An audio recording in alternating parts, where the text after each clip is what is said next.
This Coach Brice Brown. You watching the FanView podcast. We not gonna know if we ready to beat John Curtis until we play him. We not gonna know if we ready to face off against Warren Easton until we play Warren Easton at a consistent level every year, right? So experience is gonna help you gain experience, right? So you have to go through it. The definition of through is on the other side of. Losing. Yeah. You got to get on the other side of that.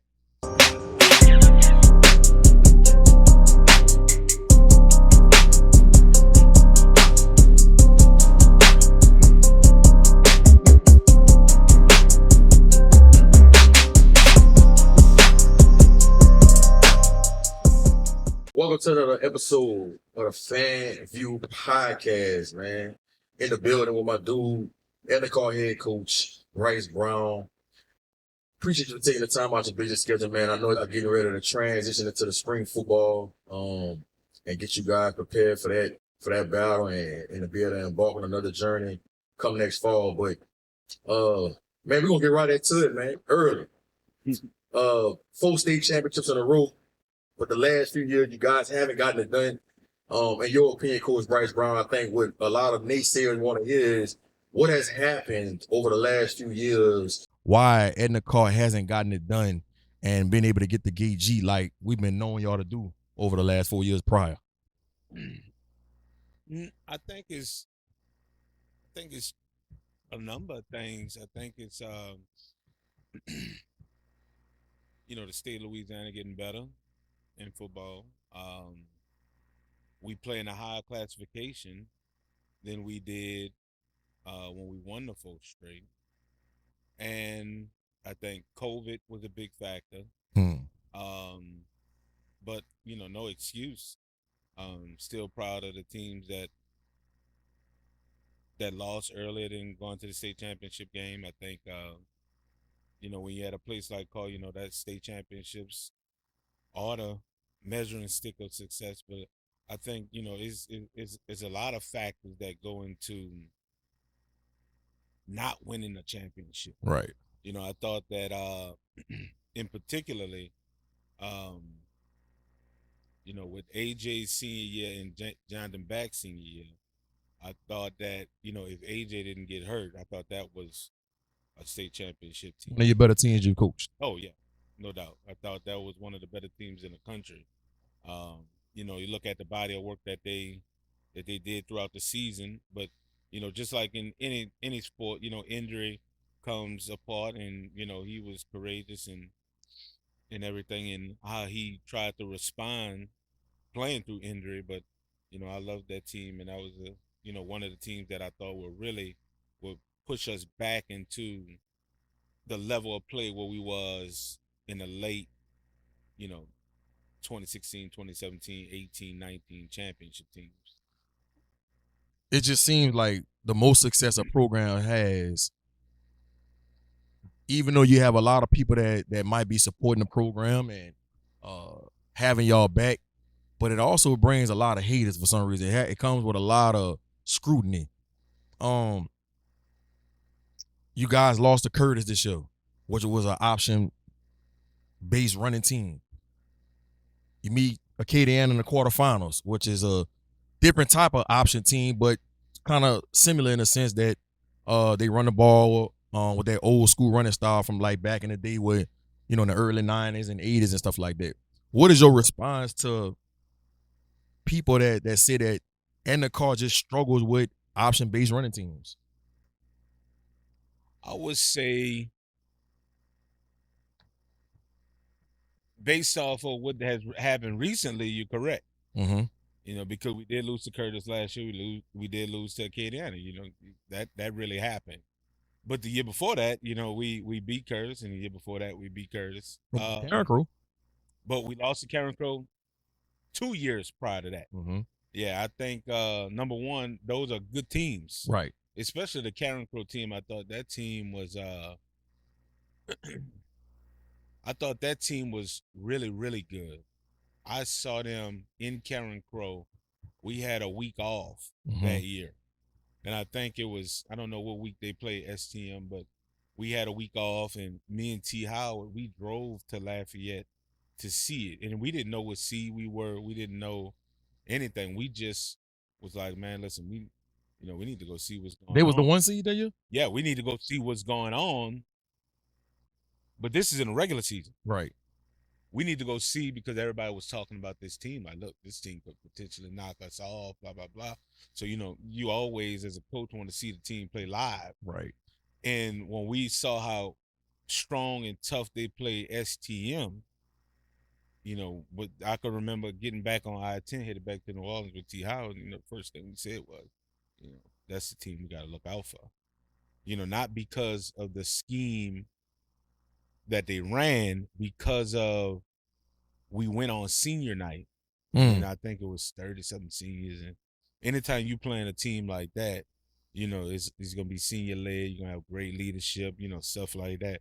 Those are the factors that propel teams, especially when bleeding happens. Like, so when big plays happen, who stops it? It's really the players, because they manage themselves, they govern themselves. So when you facing a team like that, that's when it gets really tough.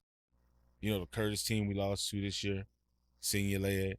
I thought the Acadiana team was pretty good. They returned probably 14 to 15 starters this year, along with us. I think, I wouldn't be surprised if we get matched up with them again. But, I think we've done well against option type teams, but primarily our successes come against spread teams, because not a lot of people run, triple option, speed option. So I think that's the difference in it, because we have to look at some things schematically what we're doing, too, so we could better be prepared, better stop them. Having a young team going against options, saw it for the first time. It's a lot of things that go into it, but I like last year's team. I thought they got better as the year progressed. I thought the quarterback played well. I thought the defensive line started coming on at the end. So, we get all those guys back. So we'll see. I heard you say to your team a number of times that winning causes complacency. Winning 4 straight and then not being able to win another state championship over the last few years. Do you think winning causes complacency inside your program, not only with the players, but in the building? Oh, no doubt about it. I think that's more human nature, though. I can remember we was playing a playoff game. I don't know who it was against. I think we were playing Woodlawn. So you playing one of the best teams in the state, which we're one of the best teams in the state, right? So when you go to the stadium, you expect a playoff type atmosphere. I mean, we probably had half the stadium filled at kickoff. Probably because people were anticipating the next round, stuff like that. But I used to hear Coach Saban talk about at Alabama all the time, and that all that winning creates, like, man, we're getting ready to go to the championship, getting ready to go to the dome. It's a process in which you got to take to get there. Which the kids, they don't get really complacent, because how you measure championships at Carr is based off of the senior class and what legacy that they left. I thought last year's senior class was focused. They tried to accomplish that goal. We just faced a good Acadiana team that didn't accomplish it. But I think,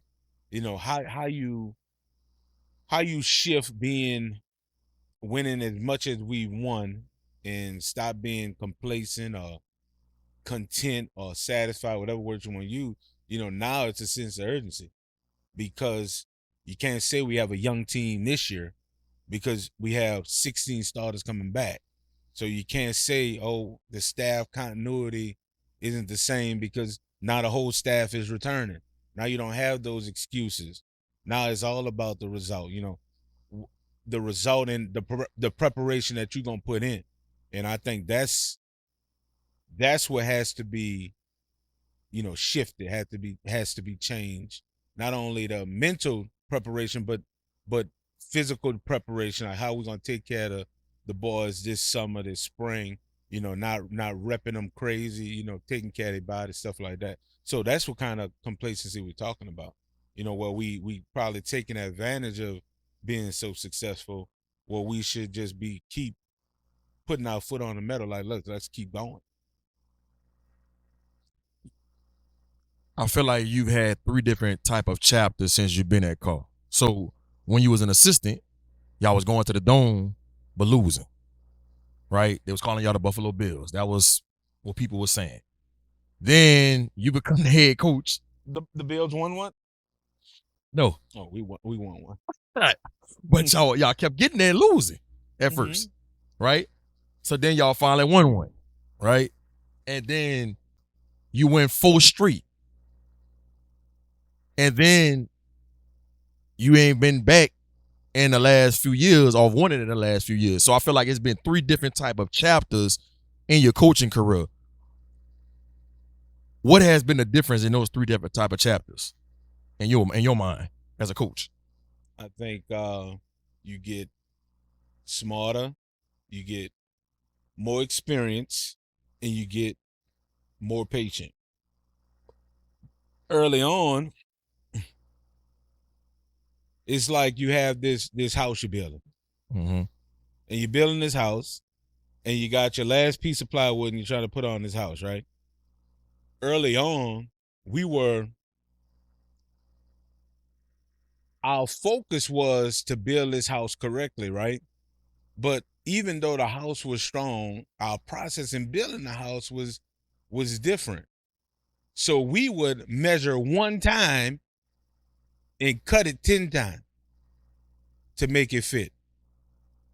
Well, now what we've learned and we've experienced and we've become more patient, now we're measuring 10 times so we could cut it once, right? So we don't have to keep saying, okay, look, this piece too sharp right here. Let's cut this. Let's make sure this fit. No, we're going to measure it 10 times to make sure these guys fit this piece. So how we built the house is different.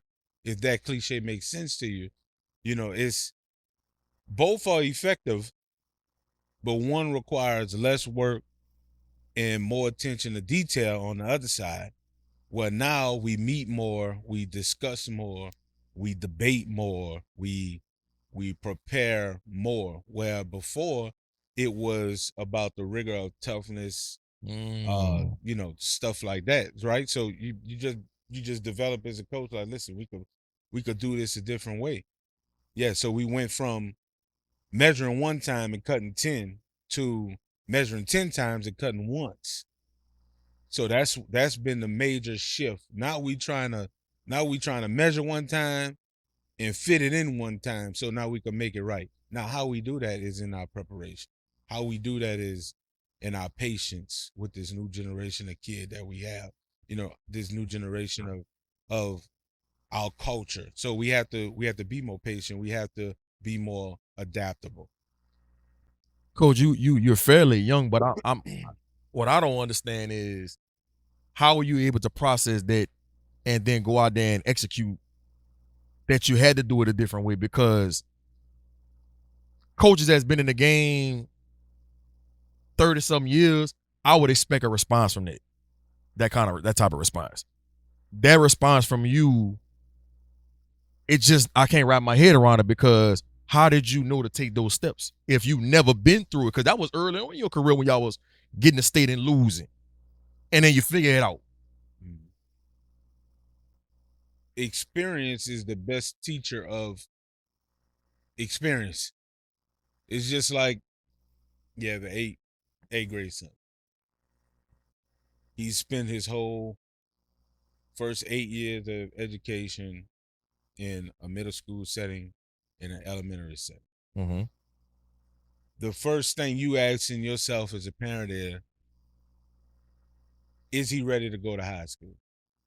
That's the first thing you ask yourself. Is he socially ready? Is he academically ready?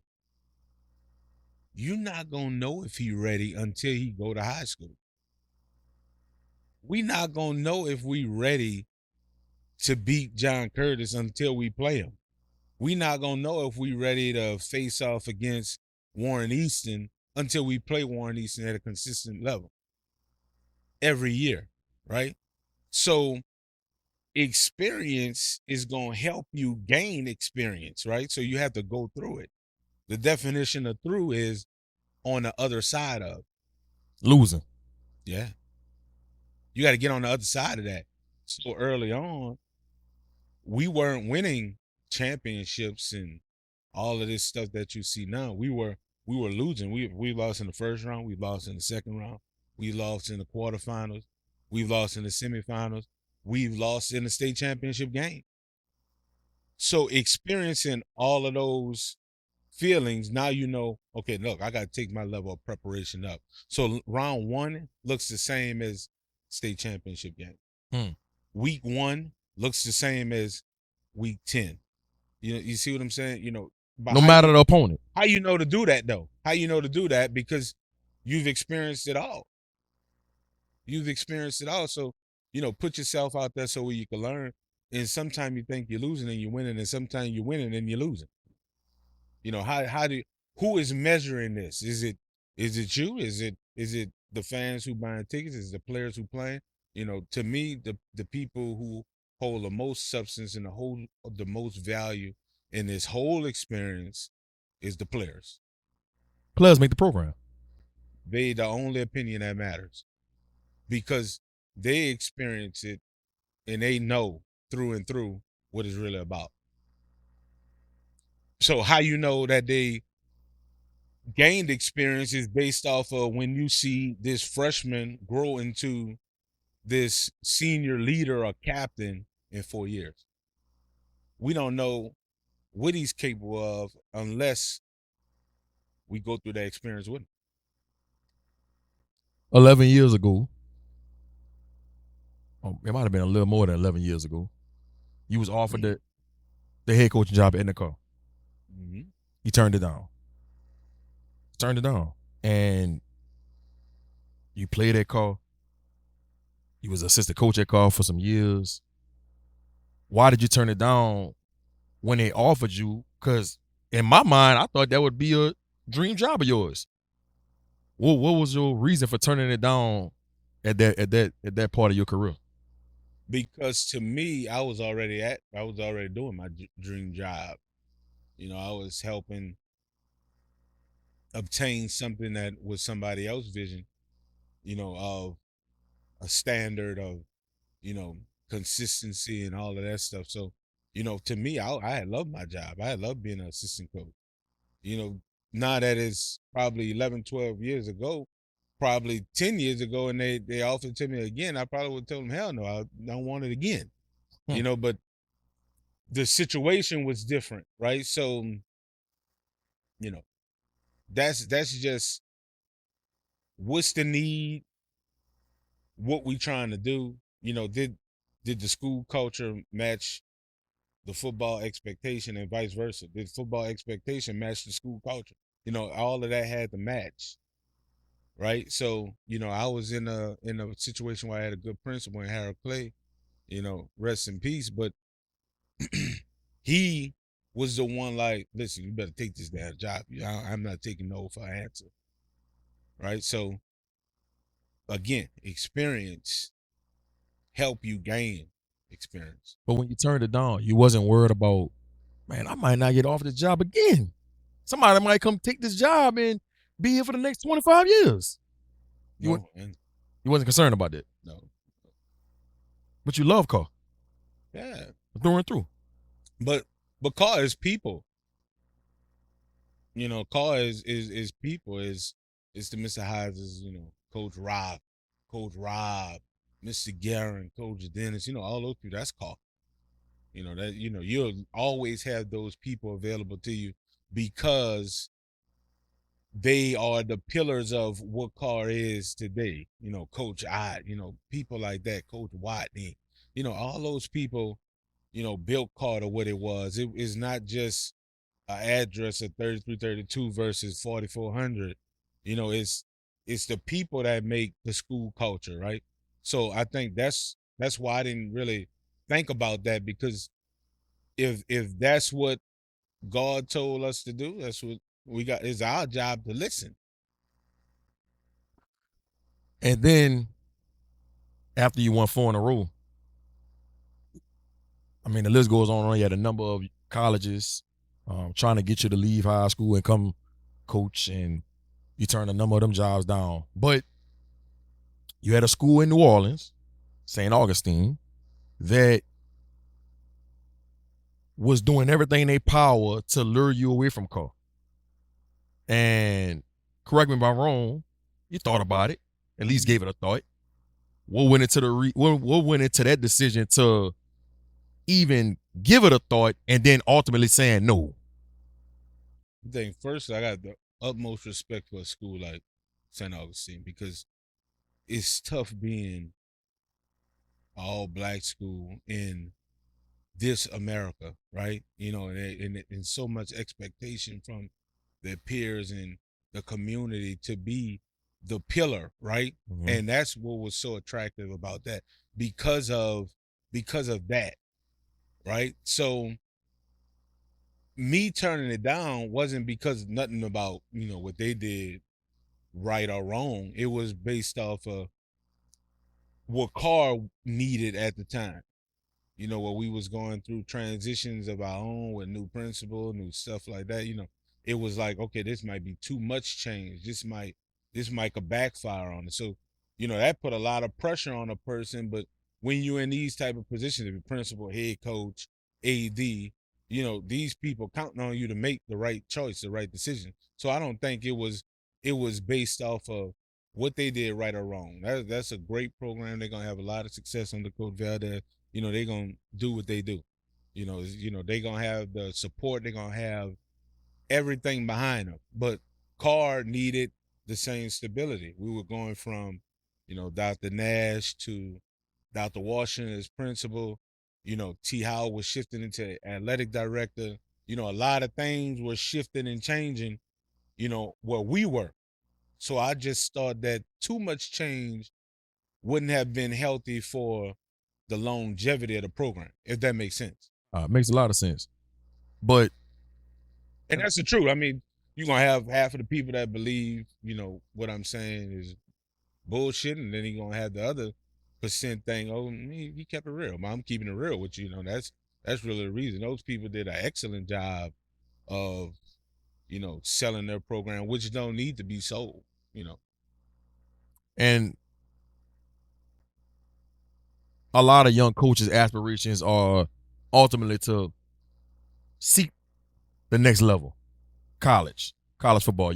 One of your biggest mentors, Jabbar Jalou, really did a fine job in what he did at Karr in his time. You know, creating something special over there, and then taking his career to college. And he's done a phenomenal job. You know, stops at Louisiana Tech, Texas Tech, LSU, UL Nice at the University of Florida, and thriving in his career. Why didn't Brice Brown want to seek that same path when you had so many different suitors from the next level trying to get your services? You know, because the path for, you know, coach might not be my path. Mm-hmm. You know, we can't. That's the problem with our culture now. We think, you know, if this person is going down this street, we got to follow. Just because he's successful going down this street, you know, we got to go down our own path. We got to know who he is, right? So I think that, you know, his path has excelled his career to a level that only he knew he wanted, right? So he knew he wanted that. I know what I want. T. Howard knows what he wants. Coach BJ know what he wants. Coach Jared know what he wants. Coach Brennan know what he wants, right? So everybody got to go through their different path. Now, when we got to cross that path and make changes, that's a conversation, right? And it's mutual respect. Is respect that come down to it, because we have to respect each other's path. We have to respect each other's ambition and where they want to go with whatever level of coaching they want to go with, right? So it's all about knowing who you are and accepting who you are, and I think that's been the main thing. If you didn't go to Edna Karr, if you didn't graduate from Edna Karr, if you didn't grow up in that culture and play for Coach Watney and was under Coach Rock and Coach Rob and seeing how things was done back in the day, would you have been able to build that same culture like you've done at Edna Karr somewhere else? Back then or right now? Right now.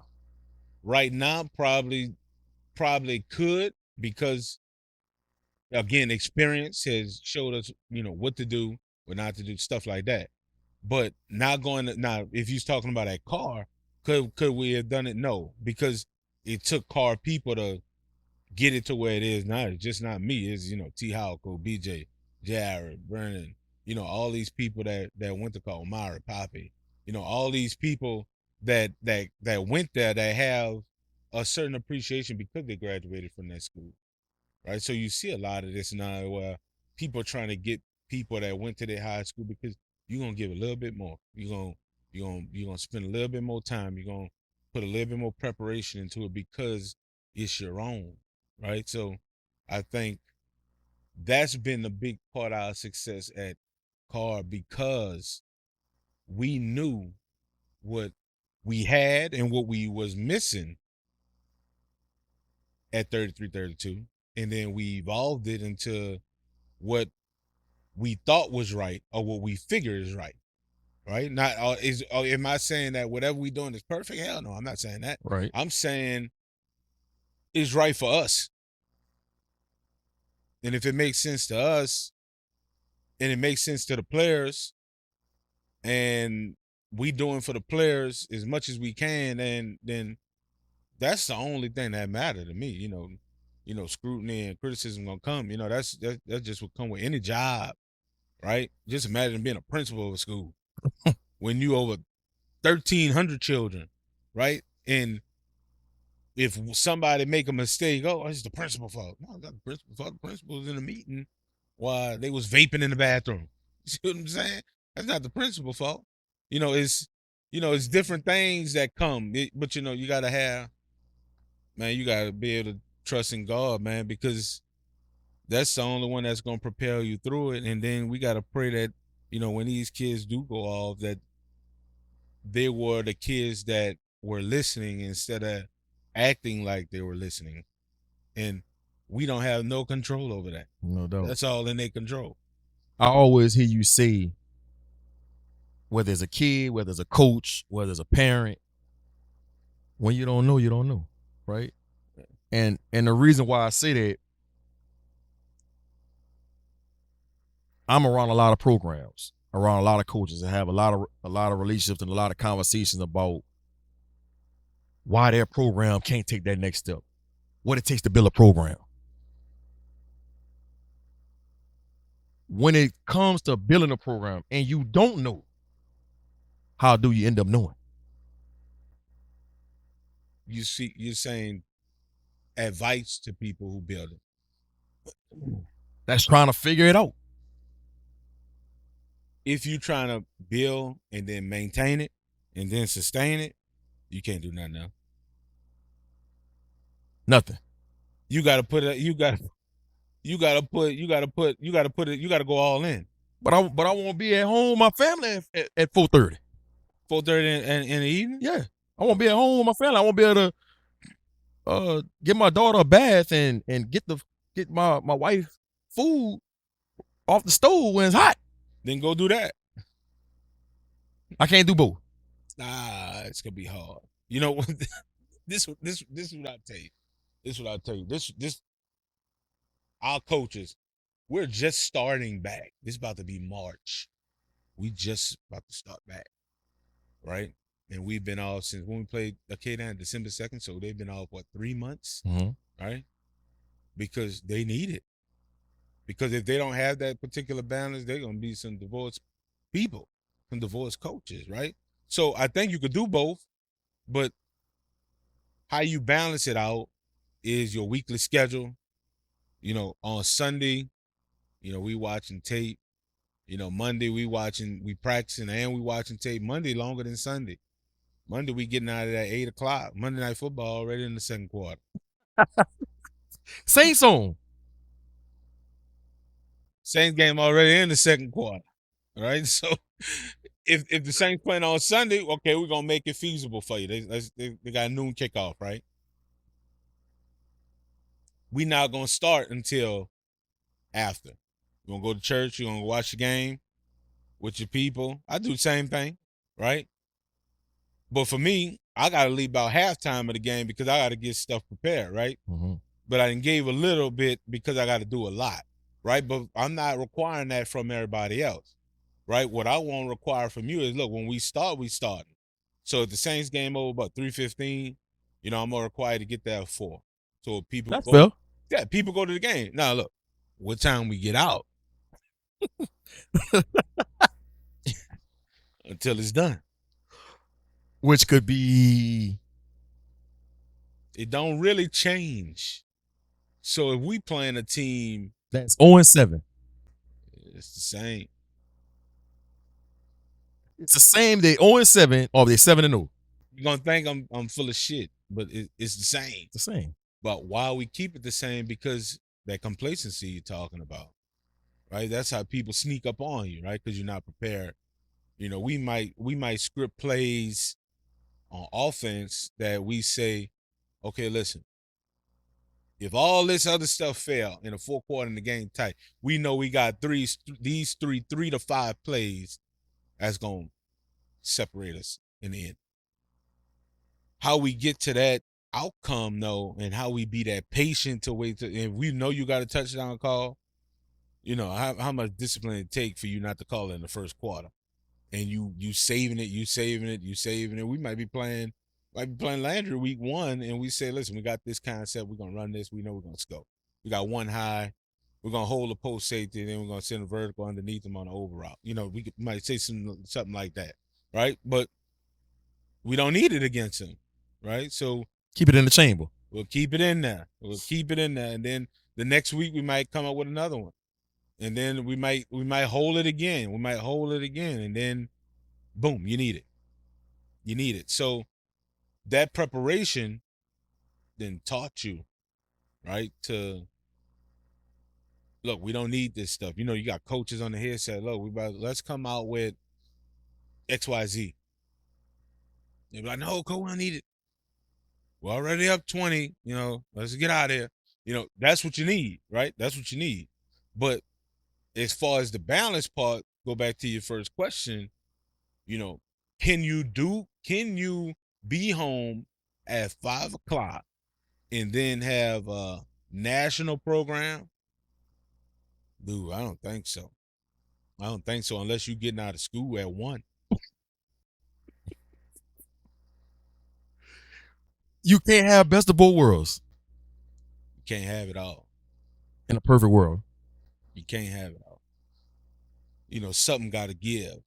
Something got to give. And the people that's giving the most is the players because, dude, they getting out of class. And let's say we have 4-period weights, right? So they got weights, they got special teams meeting, they got team meeting. Then they go to position meetings, and then they go to walkthrough, then they go to install, then they go to practice. And then whatever mistakes they made at practice, you clean it up in post-practice install. Right? And then by the time you look at your watch, it's 7 o'clock. Sun setting. And then tomorrow you gotta do it all over again.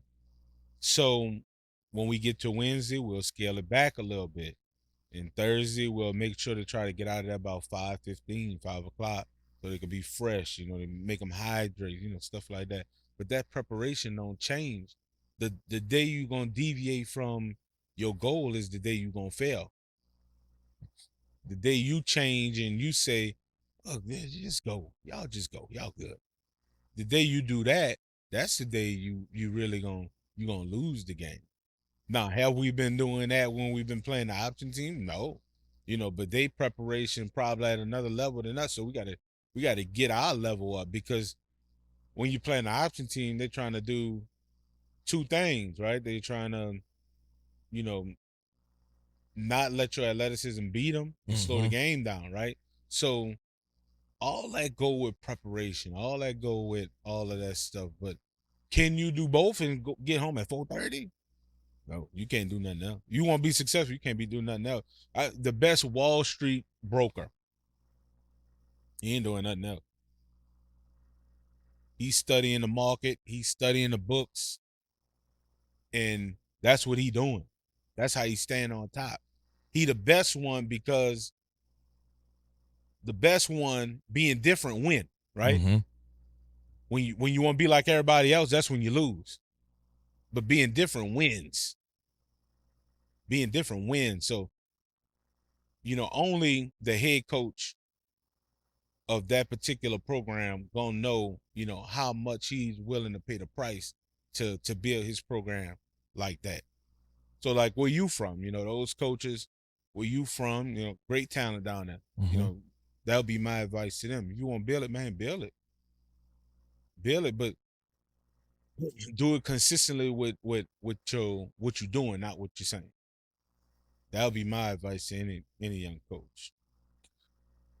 I kind of want to piggyback off the words you use, preparation.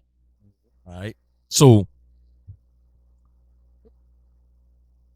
you not only do you prepare your kids and your coaches for the game on Fridays, but you've been preparing them for life ever since you started your coaching career over a decade ago, right? And I thought it was important that you allow Jackson Hager and his film guys to do Algiers American and get inside your program so people could so they could shed light on what you guys do, not only preparing them for games on Fridays, but for life and how to be better people. When you was growing up, your mom and your other two siblings, your other two sisters, right? You're the middle child, correct? Yeah. How were you able to be the man that you are, preparing kids for life, mentoring them, being able to just be that father figure in a sense when you lost your father at such an early age, and how did that affect you going forward as a man? I think, for me as a player, then you got coaches who stepped into that role. If it was Coach DeLuke, if it was Coach Rout, who was my first offensive line coach, those people, step into and play those roles and fulfill those roles because based off a need, right? What the player need, so that's the biggest sacrifice of any coach is to be available to somebody particular need. Sometimes people get caught up in like, okay, what's next? We gotta, find scholarships, stuff like that. Which, man, listen, that's a hard job. But being able to mentor them, make sure they go to college and finish and stuff like that, that's even harder. That's you gotta put everything to the side to put somebody else first, right? So that's difficult for any coach. All the coaches that I have on staff right now, most of their kids have played at Karr, right? And just to see them be there for their kids, just like they've been there for somebody else's kid, it's a testament of how we was brought up in a program that we in, right? From all these old coaches that I was saying, if it was Coach Luke, Coach Wadney, Coach Ott, Coach Rock, Coach Rob, you always got that tough love, and then you got that balance of, listen, you can still come talk to me, right? So that's a lot of things that go into being a coach now, and it's not just here, it's anywhere, it's not just at Karr, it's not, we're not doing nothing different than Coach Jerry doing at Easton. He's doing a good job. We're not doing nothing different than, with all these other coaches around the city. Frank Days at 35. All these coaches doing the same thing. All these coaches doing a good job of being available to their players because they're trying to save them. So when you're trying to do that, you got to show them something different because different wins. Nah, sometimes they take the bait, sometimes they don't. Can't save them all. Can't save them all. Do you remember back then when you lost your father, your father was murdered? Yep. Do you remember how that affected you at the time at a young age, and how you got past that? This might sound cliche to you. You don't really have the time to think about that because in the position that I hold, you don't have a lot of time to think backwards. And if you a coach, if you somebody who can understand what I'm saying, everything about what we doing is, forward, forward, forward, forward, forward. Because you're not trying to, reminisce or reflect on that. You just trying to pull from that. You trying to pull what you learned. You trying to pull what you sacrifice, what you trying to pull and put into other people. That's what you focus on. You're not really focused on what did it do to you. Because Even at a young age? because if you listen to me correctly, I can't remember that. Right. I can't remember 2 weeks ago. Right? Unless Brock, that's one of my best friends. He coached at Tulane. I'd be like, Brock, whose birthday coming up? Because I can't remember none of this shit. And he probably gonna watch this and tell you, like, look, I can't remember. Oh my God. I'm like, listen, whose birthday today? I know it's somebody's birthday. He'll be like, man, it's so and so birthday. I was like, oh man, how the hell I forgot that.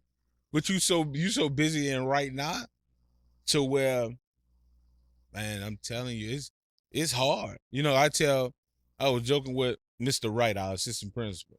Like, man, Cole, we got to get some shelves, put these trophies. I said, man, I ain't trying to put no trophy on no shelf. If I put that on the shelf, that's exactly where I'm going to be at. I don't got no time to, I'll reminisce about that when my time is up. How I know my time going to be up when I'm not effective at my job. And I don't have no problem with saying that, right? But to answer your question, how did that affect me right now? I don't think what happened back then affected what I'm doing right now because people were put in place in my life by God to fulfill that need. And that's what's not happening with a lot of our kids now.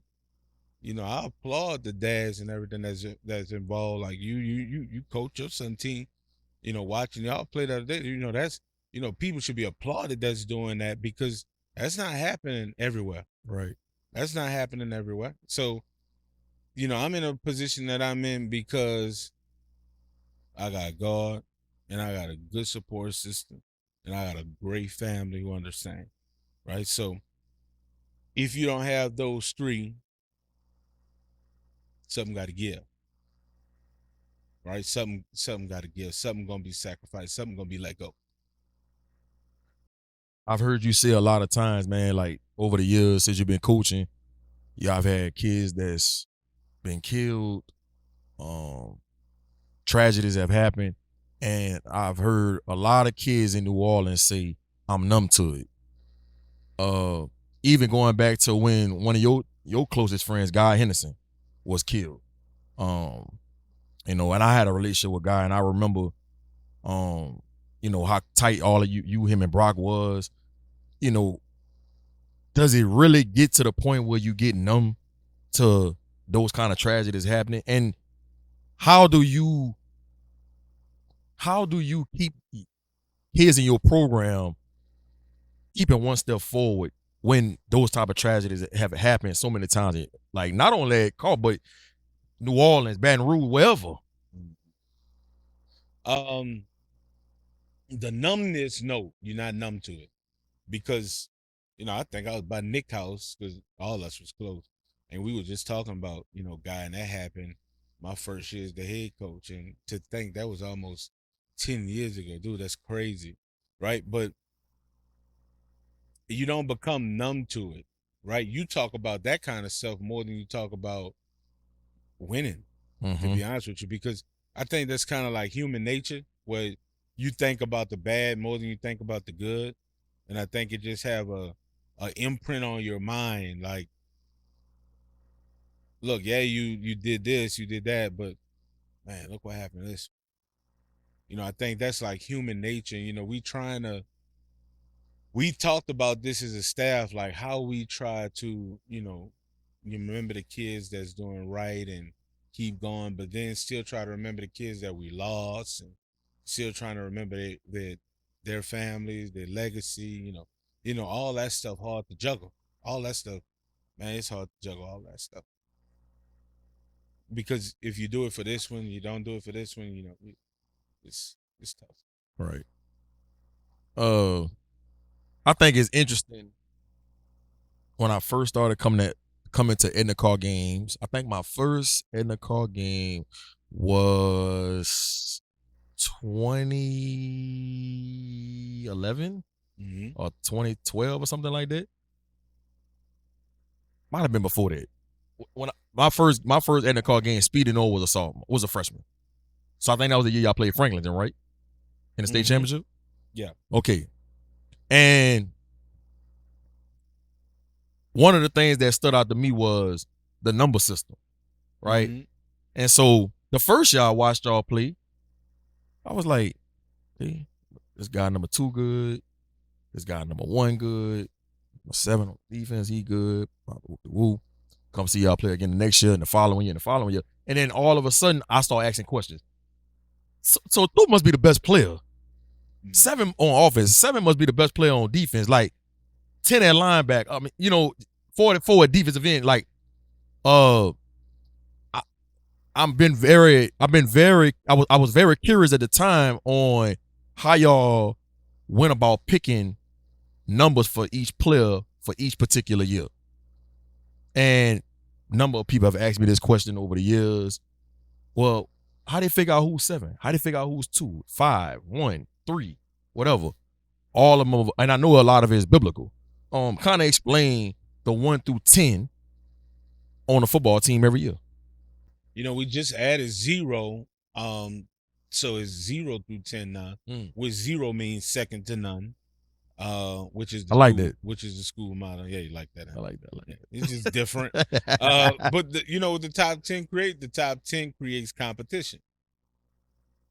The top 10 creates healthy competition, and your reward of being a leader, where sometimes being a leader isn't popular. But it's other numbers besides the number 10. If it's number 51, if it's number 44, if it's number 90, if it's number 21, number 13, all of those numbers we try to stay consistent with how we choose and how we pick it. It's changed over the years, because before, a player would give the number to an underclassman behind him. A senior would give that. Then it would be, okay, you had the swing numbers that, which is 6, 8, 9. They can be on offense or defense in a particular year based off of the past player, role or leadership skills or something like that. Right. So, it's competitive in a sense where it creates something that these kids in this generation now don't want to do, is be different.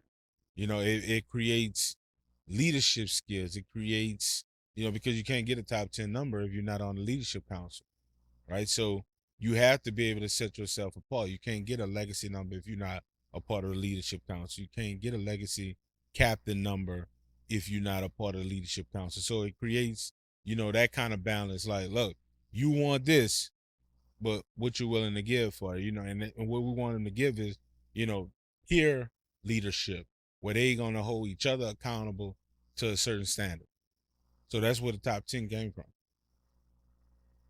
How was that implemented though? Y'all didn't just wake up one morning and say, "Oh, let's make a top 10." Yeah, we did. That's how we did it. Me and Coach Lou was sitting in his office like, man, we need to do something different. I was like, man, let's make the top 10. Just like that. Just like that. Over a decade ago. No, that was almost 18 years ago. That was 2006 where that started. Do you find that some kids feel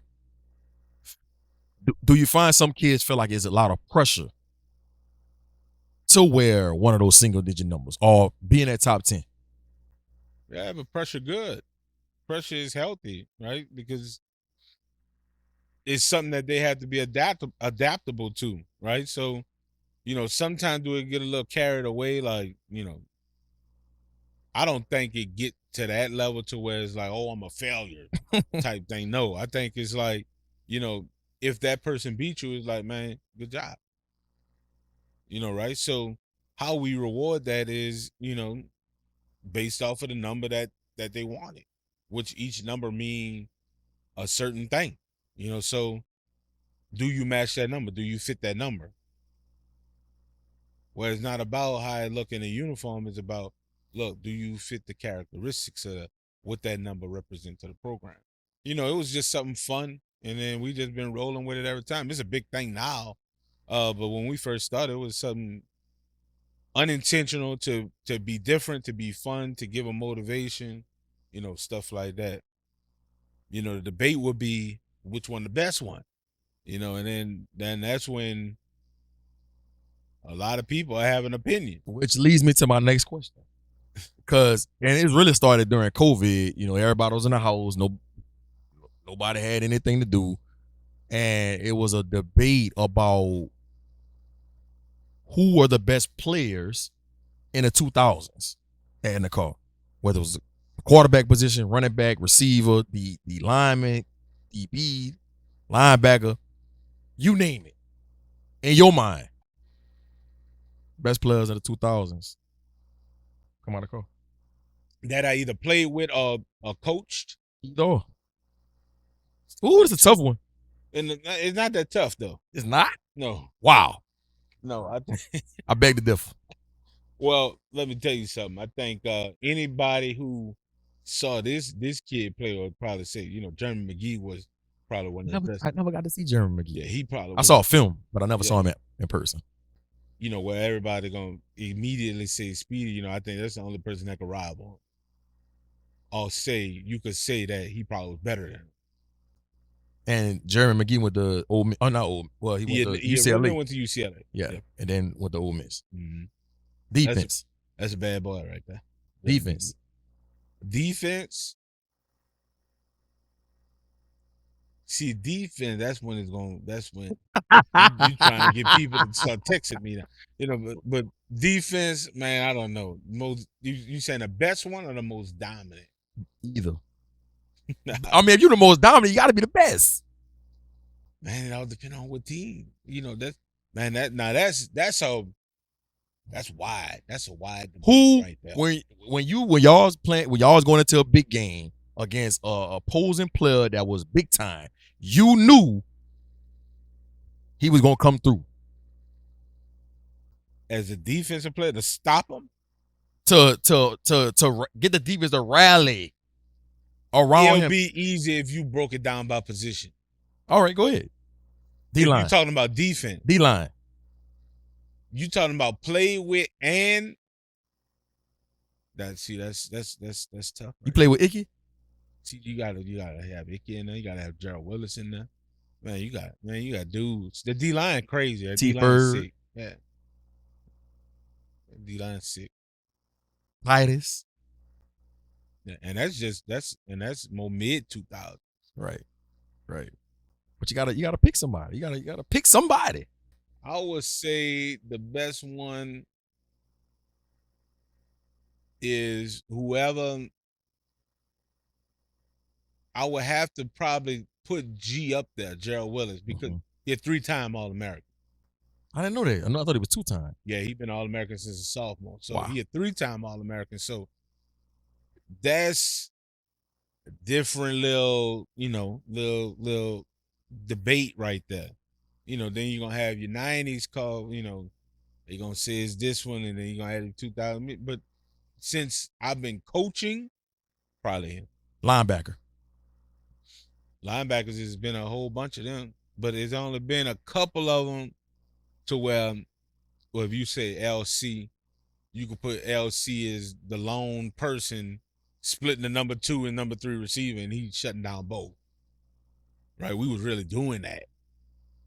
You know, that was a thing. That's when you're different. When you could be in cover 3 and still keep in trips 6 people in a box, because you know this Sam linebacker gonna stop a bubble quick game, speed option, just sweeps now game. He gonna stop it all by himself because he was unblockable. You know, so that's he different. DB. Since I've been coaching, you talking about you know that then that's tough. You know, a lot of them gonna get mad. I would say, you know, because Noel was the All-American, Mm-hmm. but little know that he different too. Mm-hmm. He different. You know, a lot of you go watch his highlight tape. He wrong his 2 left feet. He not even supposed to be right there, and he making a play. You know, stories about him. That's wild. You know, studying tape in his locker before the game, and then doing exactly what he studied. You know, that's different. All them dudes different. No doubt. I do want to reflect on something that on your playing career at Grambling, man. Y'all won a national championship with Bruce Eugene. Bad boy. Yeah, y'all had a show on BET. You was doing reality TV way back then.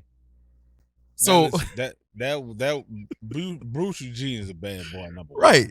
Right. Number one. With the But coin. I think anybody who played on that Grambling team would say that's probably the funnest we ever probably had, because the stuff that was edited out was probably the best part. What made especially with the offense? Look, the offensive line was close, defensive line. Man, that whole team was close. What made that team so special? Because of that. I know, That's but the like real brotherhood. Right. How did that happen? Because they had great leaders on that team. So when you came in as a freshman, you had dudes, they weren't playing with you. Like you had to do exactly what the captains or leaders was doing or telling you to do. Like they had good leadership. Great leadership. I ain't gonna say good, they had great leadership. Like I don't even remember, you know, where we was in a team meeting and we just getting our ass chewed out or something like that. You know, that was coming from the players. Player-led program. Good team there. So I would say that your experience at Grambling played a big part into who you are as a coach too. Oh, ain't no doubt about it. Because it was like you knew exactly what you was doing, right? It was like, you know, it was like Monday was Monday, Tuesday was Tuesday, Wednesday was Wednesday, Thursday was Thursday, Friday was Friday. How you get on the bus, how you leave, how you get back on it, you know, how you doing your meetings on Sunday when you correcting and doing corrections.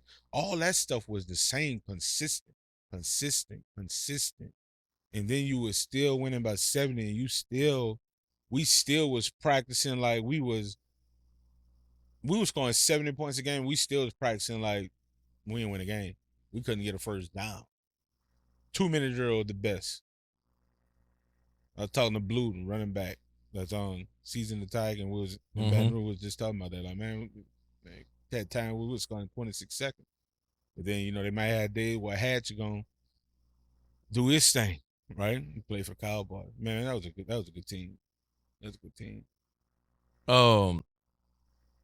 When you look back at that time at Grambling, to prepare you for the real world. Right. By black people. Yeah, and that's the point I'm getting to. You know, sometimes HBCUs get a bad stigma because they feel like we can't do it the right way. But y'all proved that wrong. Can more HBCUs, not just Grambling, but can more HBCUs get to that type of level where, like you said, was just so much consistency? It was a players-led program, or the generation we living in is just hard for that to happen. Yeah, they could do it. They could do it, but now it's different because you got the portal now. So Coach Mickey at Grambling, he gonna recruit. He gonna develop, and then somebody gonna steal him. Right? That wasn't happening back then. Right. You'd have been in the portal. No, I probably wasn't good enough to get in the portal like that. Bruce would have been in the portal. Bruce Eugene would have been in the portal? Hatch would have been in the portal. Probably Al probably would have been in the portal. Clyde, that was probably been in the portal. They was them dudes. But look, I remember we played Alabama State and Tavares Jackson was the quarterback for Alabama State. They went to He would Minnesota. have been in the portal. Yeah. Bruce beat him. Right? So he would have been in the portal. Like the talent back then, man, look, that was crazy. That was crazy. How is that affecting your current players with this portal and how high school recruiting is taking place right now? It's affecting everything. You know, where you got players who could be Division I players, you know, that gotta go D2, gotta go take a PWO, right? Because you got all these players in the portal. So now it's about winning and sustainability. Like these coaches coaching for their job. So now they need experience instead of you. They don't have time for development. We need time for now, right? So that put a lot of pressure on high school kids. So what they gonna do now? JUCO, PWO. Now I gotta go a whole nother route. If I'm going JUCO, if I'm going PWO, so now I gotta live a walk-on life, opposed to a scholarship player. So it's like if you're not a 3, 4, 5 star, it's like, man, we got to get out there and hustle. But that's why I think the HBCUs could come in there. Mm-hmm. That's why I think more the FCS schools could come up there and steal a lot of players that 10 years ago they'll never be able to get. Right. But now they have to put in their head like, man, listen, this cat's still out here. We don't need to go in the portal. Let's win with high school if I'm FCS. Because these D1 schools, they stealing from each other, right? So, but that sense of urgency of I gotta win now is what's happening to them. The last thing I want to touch on, man, before we get ready to close down the FanView podcast, you contributed to putting over 100 kids in college to play college football. And you still talk to a lot of them to this day. You got players in the NFL that you coached and mentored. How important is it, man, for kids to have the right type of person or the right type of people advising them as they transition into college and try to figure this thing out on how to be a college athlete, go to class, make good decisions, be accountable, know how to communicate, and be a man? Man, you gotta have that one person that's in your corner that's gonna be able to tell you if you right or wrong with any situation. Because most times in these cat situations where you coaching, like you at Carr, you at Easton, you at Destrine, you got 4 and 5 stars walking the hall, right? Right. These dudes are hearing more of, man, whatever he doing, we doing. They ain't gonna tell him no because they up here, right? They status, right? So they don't have a lot of people that are gonna tell them no. So these dudes who make it pro, they got good support system behind them. Like they got people behind them, like, don't do that, don't do that, don't do that. You know, not trying to tell them what to do, but more teaching them how to do it, if that makes sense. I think if you look at the pros that we've had, right, all of those dudes have great support system. Got people who gonna keep it real with them every single time. I gotta tackle Cornelius Lucas. He's still in the league right now. Probably what, 11 years? Mm-hmm. Great support system. Got people in his circle that's gonna tell him, like, look, don't do that. This was gonna happen if this happened. You know, you got Racy going on 5 years. He with the Cowboys now. You got Quindell, you know, he going second year with the Bears. Great support system. All them do is where the support system break down to where now the player gonna break down. Right? And that's what these cats dealing with now. Because they status up here, people ain't gonna try to make them mad. They're gonna tell them what they want to hear. You know, you know, this how it go. That's how it go. How do a kid or a single parent mama, how do they identify if this mentor, coach, trainer, whoever really got my child's best interest at heart. How do you identify the real from the fake? I think that's on the support system though. Like, But when you don't know, you don't know. but guess what? Let's say you a running back. You got your moms. She's a single parent.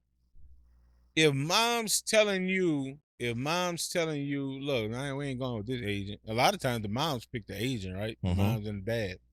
Because they gonna be able to ask a question that you're not gonna think to ask, or you're not even listening to what they're saying. They giving you this packet and you're like, look, sign right here. Right? And they gonna pick it because the support system pick, circle most time.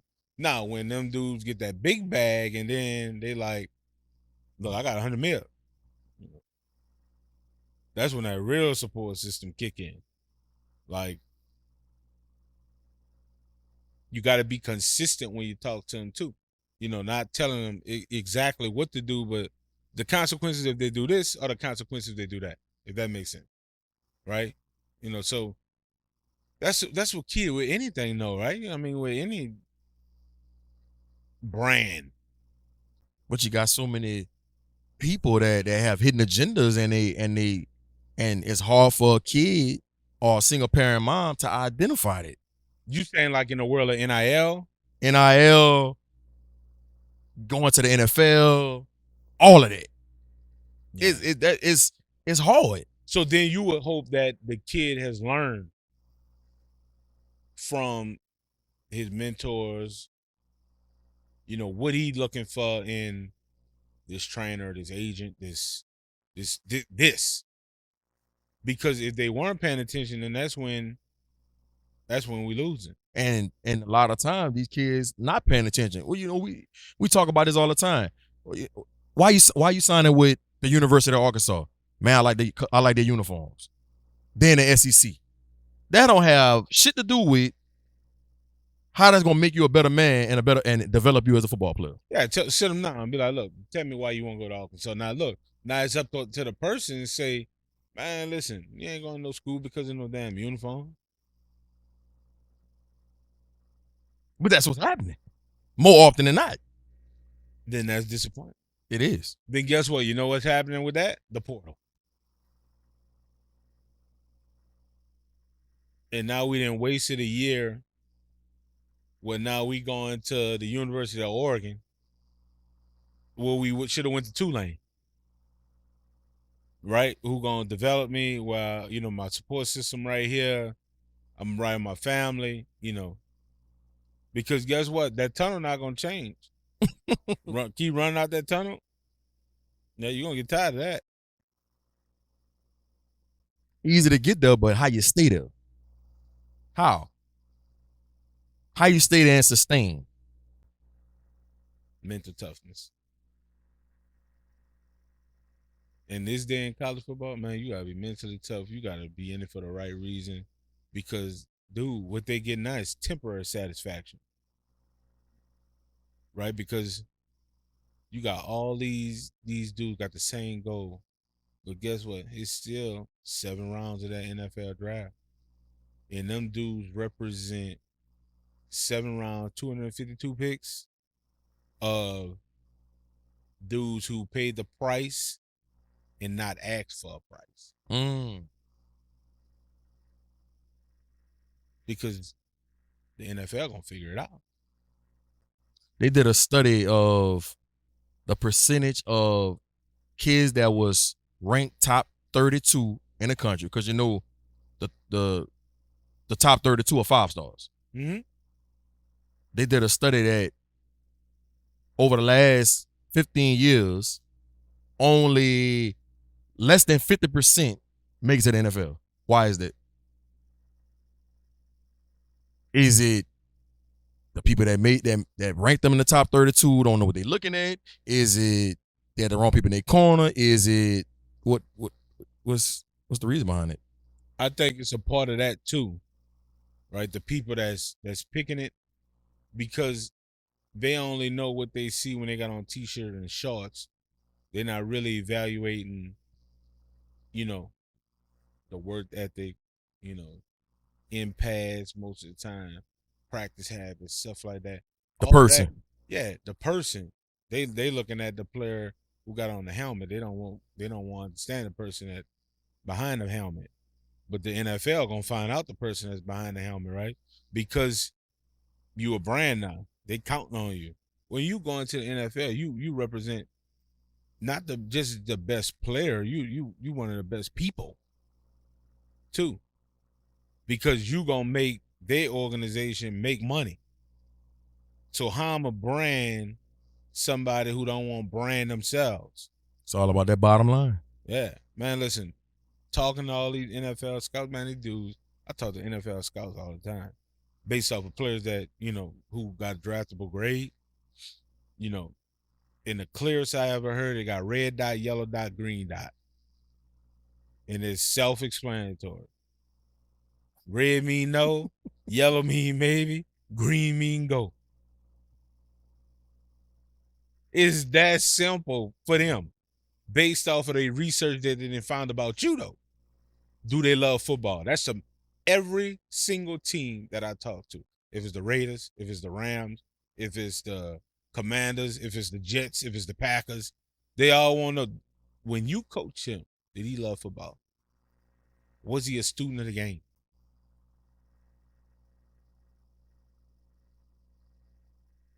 So what's the motivation? Is it they want to know if money the motivation or playing football as a career the motivation? They really want to know that. A lot of them say they want to make it, but for the wrong reasons. They want what come with it, the perks. Look, we just talking about NFL, like NBA way harder, but Yeah. but NFL is like, man, the research these people doing and the background that they doing now, I get to see it because I'm in a position that I am, but you'll be mind blown by some of these stories. And I'm pretty sure, like, college coaches who probably see this, they probably even know even more. Because guess what? If I'm the top receiver or I'm the top DB and I'm getting 300 bands, right? Just imagine how many crazy decisions and choices that they making that's got to be cleared up. You think it's fair for kids in college to be making that kind of money? I'm not saying they shouldn't get paid, but that type of money. What's that type of money? $300K a year I don't think that's bad. for an 18-year-old kid Yeah, because now you need from poverty that ain't never had nothing. Nah, that's when it's getting crazy. That's what I'm saying. Yeah, because You give us a couple dollars, we don't know how to act. but then it go back to how we gonna experience something without the experience. So you saying we need the $300,000 to be able to figure out how to deal with having that kind of money? I'm saying the support system need to be teaching them what's the value of a dollar. Well, that's not happening. Then that's where they're losing it at. That's what Everybody. 3-4 years from now, okay, he back to square one. He done made this amount XYZ 900,000 3 years. Okay, now he done. Okay, boom, I blew out my knee. Back to square one. A kid coming from poverty, though, he got everybody pulling at him. And that's what makes it difficult. So again, do you think it's fair for kids to be making that kind of money? I think it's fair that they getting it because of what they bring to the university. I think that's fair. So when that alarm go off at 5:30 a.m., we got 6 a.m. workouts. Do you think he's as motivated to get up at when that 5:30 a.m. alarm go off versus? But that's what separate a pro from a person who played football.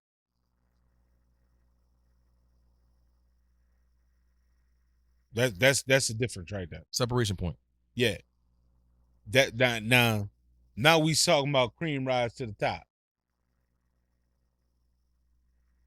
You see what I'm saying? So now that dude different.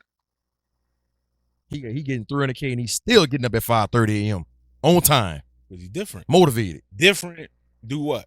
Wins. Ball game. Before we get out of here, man. I got to know Coach Brice's favorites, man. I got to know, man. Favorite football player of all time, no matter what level. Jerry Rice. You went HBCU. Yeah, no doubt. He got out the mud. And then he the best at it. I like it. Favorite movie of all time. Godfather. Good one. I don't think I got that one before. Favorite coach of all time that made the most impact on you, no matter what level. Coach Jalou. Why? He set the standard. Which is? Be there first. Be there last. Be where your feet at. That's where you get that from? No. Got that from Nick Saban. Nick Saban a bad boy now. Right.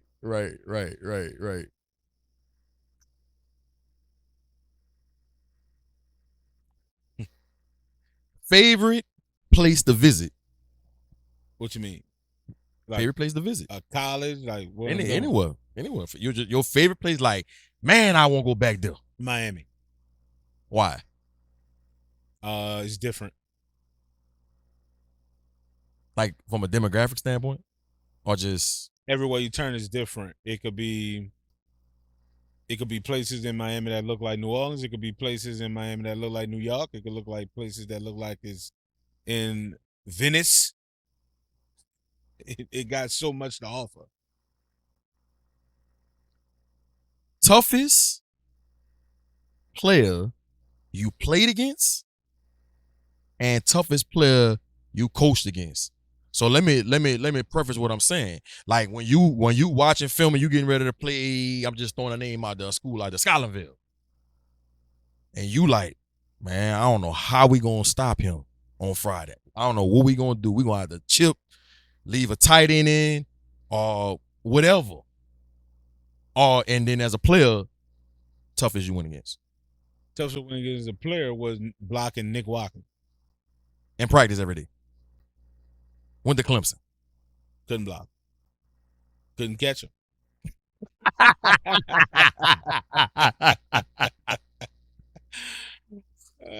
Nigga legend. Nigga legend. Coached against. Who took the most to playing for? Andy Johnson. Or Perry Walker. He was number one in the country, huh? Andy Johnson. Why? Because he required a full page on the scouting report.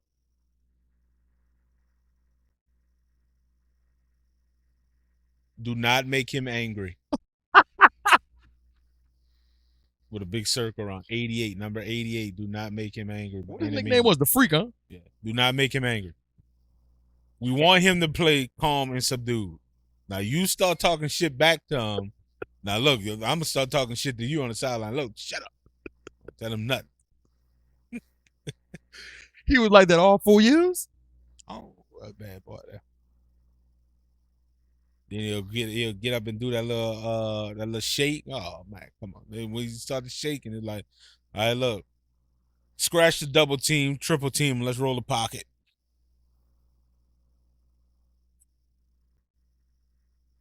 Favorite player you coach that progressed the most? Like when he came in as a freshman, you was like, ooh, I don't know if he I can't give one name to that. I'm just saying. I'm saying when he came in as a freshman, you like, I don't even know if he gonna ever be a starter here. And then he ends up being one of the best players you coached. Give me a name. Man, I can't name one player to that. That's like setting me up. How? That's like throwing me an alley-oop. That's gonna go wrong. So you got that many players that came in as a freshman. You was like, I don't know if he's gonna ever be a starter. No, Dad, I could say that for 10 dudes on the team right now. And they figured it out. Yeah, they gonna figure it out. They gonna figure it out. Give me one. Give me one. They're gonna walk across that stage, that big stage, that college graduation. Listen, I can't go to college graduation because then I'm gonna have to go to everyone. But that's like one of the best things ever. Like seeing them graduate from college, man, that's better than winning a state championship. Favorite music artist of all time? Jeezy. Easy. I thought you was gonna go rep the hometown, right? I thought you was gonna go Wayne. Yeah, I'm big Jay-Z, my uncle. The jigger, he just playing it all the time. He playing Cash Money all the time too. Right. Last but not least, if Coach Brice wasn't coaching football, what would Coach Brice be doing with his life? Driving Mr. McNeely around. The CEO. The CEO. I'm just being his driver. Like, look, get out the car. Let me open the door for you. Let's relax. But I don't know. Probably be something in athletics, like being an athletic director, something like that. Something in sports. Probably. I can't say for sure because I got to be where my feet at. I see principle. No, sir. I'm just saying, you give me that disciplinarian head of a. You know why I wouldn't do it? Because as a head coach, any head coach out there listening gonna know that you work closely with the principal. They dealing with way more shit than what you dealing with. Right. I don't need no more shit.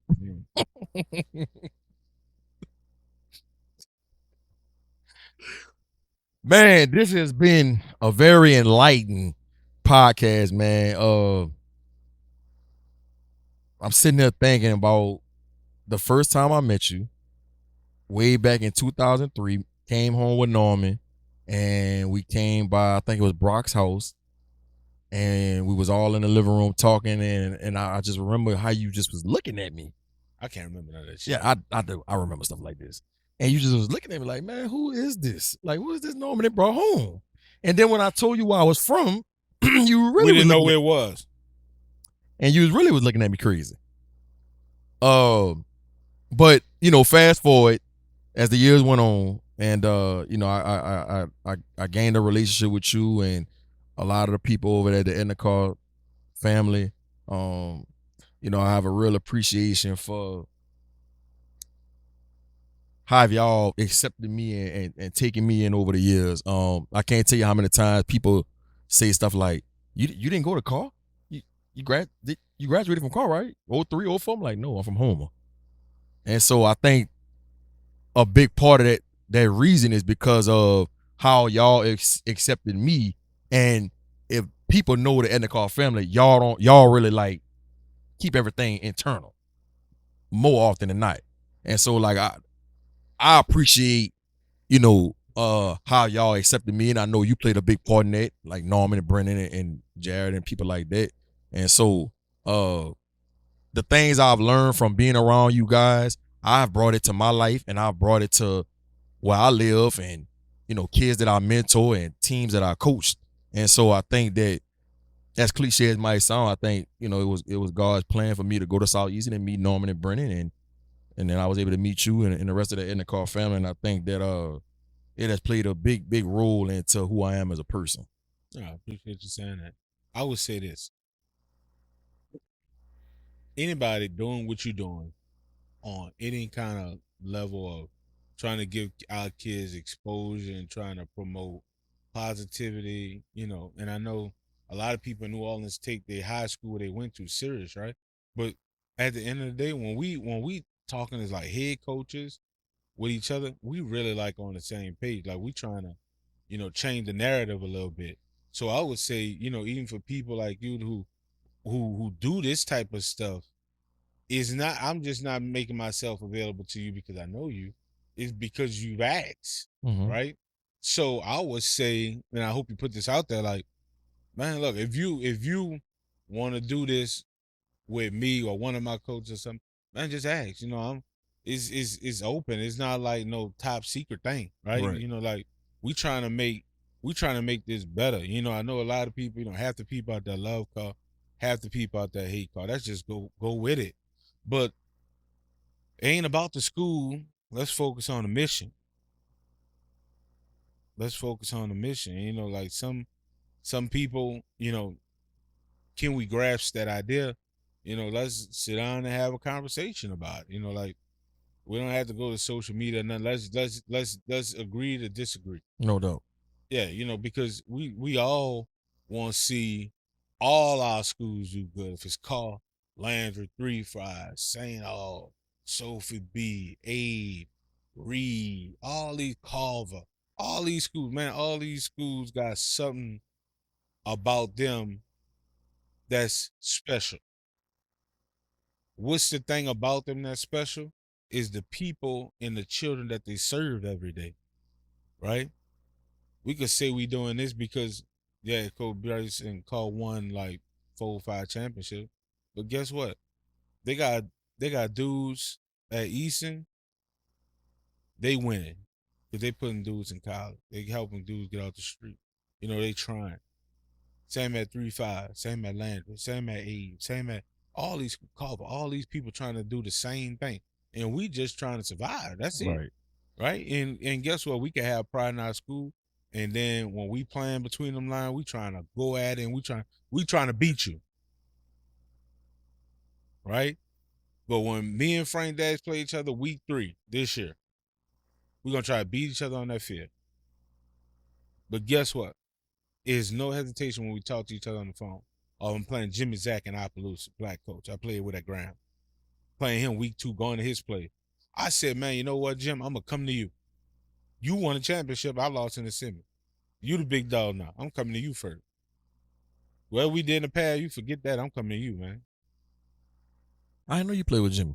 Yeah, because, man, come on, man. Your program, you need, man, look, Karr gonna draw a big ticket, man. Come on. Our people gonna travel. You gonna make some money. Look, let's get it done. Let's get it done. I'm going to use this as a travel game for my boys to get them out the city. We're playing a school we never played before. Come on, man. Doing something different. Just different win. Just being different win. And it's not always popular, but it wins. And I'm not talking about winning a game. We got to win today. We got to win every day. Tomorrow we go to work, we got to win. And that's hard. That's hard. Easy to see. It's harder to do. Harder to do. Harder to do. Harder to do. Everybody that's watching the FanView podcast, make sure you subscribe, like, share with a friend, tell a friend to tell a friend. Make sure you subscribe and like the G Sports page, man. I'm at 24K subscribers, man. I'm trying to get to the 25K mark. Help a brother out, man. It's Coach Brice, man. Edna Karr, head coach. We signing out.